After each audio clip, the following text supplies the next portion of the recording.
Buat kalian yang mau belajar trading kripto, tonton video ini. Cuma 20 menit. Saya jamin kalian pasti bisa. 3 kesalahan trader kripto pemula yang membuat kalian sering rugi adalah: 1. Kalian nggak bisa baca chart. 2. Kalian nggak tahu kapan harus masuk dan keluar. Dan ketiga, kalian nggak tahu harus masuk berapa banyak. Di video kali ini, saya akan jelasin gimana nyelesain masalah tersebut step by step sampai kalian bisa. Pertama, saya akan ajari kalian gimana cara membaca chart. Untuk bisa membaca chart, kalian harus memahami komponen utama dalam chart, yaitu adalah candlestick. Candlestick merupakan suatu grafik yang melambangkan pergerakan harga. Candlestick dibagi menjadi dua. Satu adalah bullish candlestick yang berwarna hijau seperti yang kalian lihat di belakang, yang melambangkan kenaikan harga. Sementara bearish candlestick adalah candlestick berwarna biasanya merah, menunjukkan penurunan harga. Setelah memahami candlestick, kalian harus memahami mengenai pergerakan harga. Pada dasarnya, harga bergerak dalam 3 tren. 1. Bullish trend atau kenaikan. 2. Bearish trend atau penurunan. Dan ketiga adalah sideways trend atau stagnan. Ketika harga bergerak bullish atau naik, kalian harus cenderung memiliki bias untuk membuka posisi pembelian atau long.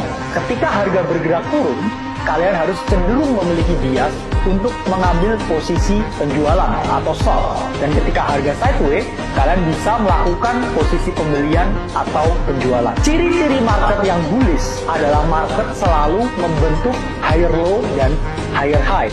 Higher low adalah titik rendah yang semakin tinggi, sementara higher high adalah titik tinggi yang semakin tinggi. Ketika harga ada di fase bearish, harga akan membentuk lower high dan lower low, atau titik tinggi yang semakin rendah dan titik rendah yang semakin rendah. Namun ketika harga sideways, harga cenderung membentuk equal high dan equal low, atau titik tinggi yang sama tinggi dan titik rendah yang sama rendah. Cara lain untuk melihat tren adalah dengan menggambar trendline. Trendline merupakan suatu garis yang menghubungkan titik harga. Bullish trendline digambar di bawah titik harga, sementara bearish trendline digambar di atas titik harga. Ketika harga mengalami kenaikan di atas bullish trendline, kalian harus membuka posisi perdagangan. Namun ketika harga mengalami penurunan di bawah bearish trendline, kalian harus membuka posisi penjualan.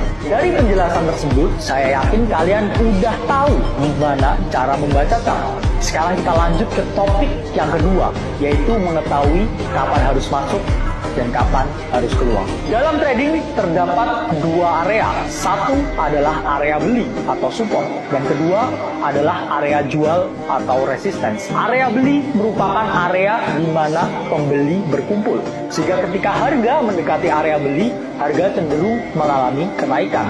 Sementara area jual atau resistance merupakan area di mana para penjual berkumpul, sehingga ketika harga mendekati area tersebut, harga cenderung mengalami penurunan. Cara untuk menentukan area beli dan area jual adalah dengan menggambar garis horizontal. Garis horizontal digambar dengan mencari harga yang paling banyak. Ketika kita berhasil menemukan titik harga yang paling banyak, berarti garis horizontal tersebut menjadi lebih valid. Setelah mengetahui bagaimana cara menggambar garis horizontal, sekarang teman-teman tahu kapan teman-teman harus masuk. Teman-teman harus masuk ketika teman-teman mengetahui suatu pemicu, yaitu adalah candlestick pattern. Candlestick pattern merupakan formasi candlestick yang mengonfirmasi bias kalian.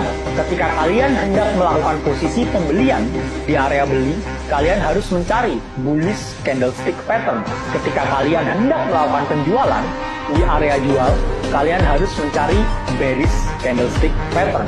Bullish candlestick pattern terdiri dari 1. Hammer, 2. Inverted hammer, dan yang ketiga adalah bullish engulfing. Hammer merupakan suatu candlestick yang berbentuk seperti palu. Hammer menandakan dan mengonfirmasi bahwa harga akan mengalami kenaikan. Inverted hammer merupakan suatu candlestick dengan bentuk seperti palu yang terbalik, menunjukkan bahwa harga juga akan mengalami kenaikan. Bullish engulfing merupakan suatu candlestick pattern yang memiliki body yang sangat solid, menandakan volume yang tinggi, sehingga mengindikasikan akan terjadi kenaikan harga yang cukup signifikan. Setelah kalian menemukan berbagai bullish candlestick pattern tersebut, kalian bisa melakukan posisi pembelian di area beli dan mengeluarkan posisi pembelian tersebut di area jual atau resistance. Sedangkan untuk bearish candlestick pattern yang mengonfirmasi bias penjualan, terdapat 3 jenis candlestick pattern. Pertama adalah hanging man, kedua adalah shooting star, dan yang ketiga adalah bearish engulfing. Hanging man merupakan suatu candlestick yang berbentuk seperti orang yang tergantung. Hanging man sendiri menandakan bahwa harga akan mengalami penurunan. Shooting star merupakan candlestick yang berbentuk seperti bintang jatuh, menunjukkan bahwa harga akan mengalami penurunan. Dan bearish engulfing merupakan suatu candlestick pattern yang bearish yang menunjukkan volume penjualan yang cukup besar, menandakan harga akan turun dengan cukup signifikan. Setelah menemukan bearish candlestick pattern di area penjualan, kalian bisa membuka posisi penjualan atau short dan mentargetkan area pembelian atau support. Melalui berbagai pemaparan tersebut, saya yakin kalian sudah mengetahui kapan harus masuk dan kapan harus keluar. Selanjutnya kita akan membahas berapa besar posisi ideal untuk entry. Untuk mengetahui pengaturan keuangan yang ideal dalam trading, kalian harus mengetahui 1. Risk per trade, 2. Risk to reward, dan yang ketiga adalah risk exposure. Risk per trade merupakan suatu rasio mengenai jumlah yang kalian resikokan dalam prosentase. Ini terkait dengan berapa banyak jumlah yang kalian siap hilang dalam sekali trading. Risk per trade yang ideal adalah 1% dari total portofolio.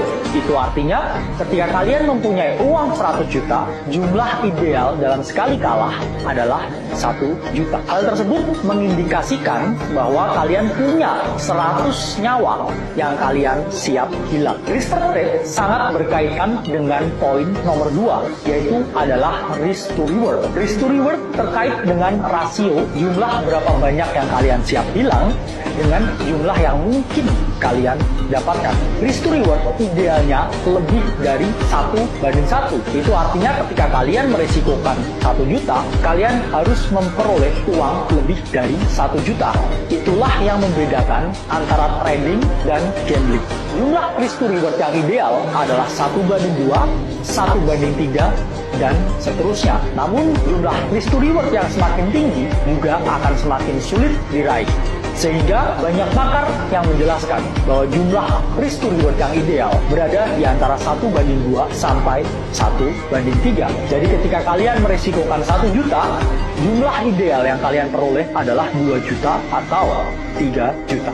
Poin ketiga adalah terkait dengan risk exposure. Risk exposure merupakan jumlah yang siap kalian risikokan secara bersamaan. Hal ini sangat berkaitan dengan bagaimana menghindari overtrading dan oversizing. Overtrading sendiri adalah trading yang berlebihan, dan oversizing adalah trading dengan size yang terlalu besar. Untuk menerapkan risk exposure yang baik, jumlah maksimal posisi yang bisa kalian open secara bersamaan adalah 3.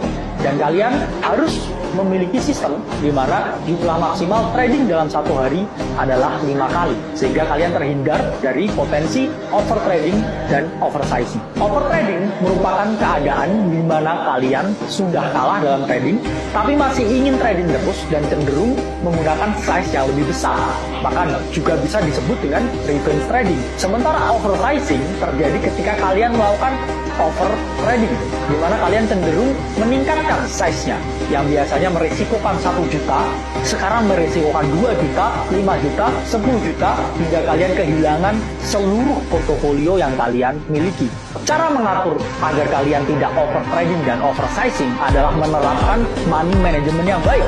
Tetap resikokan 1% per capital Dan kemudian kalian juga harus membatasi jumlah maksimal yang dibuka dalam sekali trading adalah 3 posisi. Dan maksimal trading dalam satu hari itu adalah 5 kali. Karena ketika kalian lebih dari itu, kalian membahayakan seluruh portofolio yang kalian miliki. Karena waktu saya di sini hanya 20 menit, kalian bisa langsung gabung ke komunitas gratis kita atau ke website akademicrypto.com.